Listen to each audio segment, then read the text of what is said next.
చీచీ, ఈ టైలర్కి అసలు బుద్ధి లేదు, ప్యాంటు జిప్పు వెనక్కు పెట్టాడు అన్నాడు భర్త. మీ మతిమరుపు మండినట్లే ఉంది, మీరు ప్యాంటు వెనక్కి వేసుకున్నారు గుర్తు చేసింది భార్య. శిష్యుడు: మా స్వామీజీ మధ్యాహ్నం ఒక్కపూటే భోంచేస్తారండి, రాత్రిళ్ళు ఒకే ఒక్క పండు మాత్రం ఆహారంగా తీసుకుంటారు అని అన్నాడు. అప్పారావు: ఏం పండు, అరటిపండా అని అడిగాడు. శిష్యుడు: కాదండి, పనసపండు అని చెప్పాడు. విలేకరి: మీ సినిమా చూసి అందరూ హాయిగా నవ్వుతున్నారు, మీరు నవ్వడం లేదు అని అడిగాడు డైరెక్టర్ని.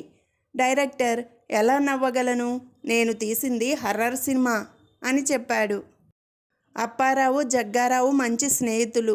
వాళ్ళిద్దరూ ఆర్మీలో పనిచేసి రిటైర్ అయ్యారు.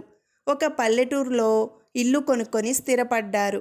ఒకరోజు అప్పారావు జగ్గారావును తన ఇంటికి పార్టీకి రమ్మని పిలిచాడు.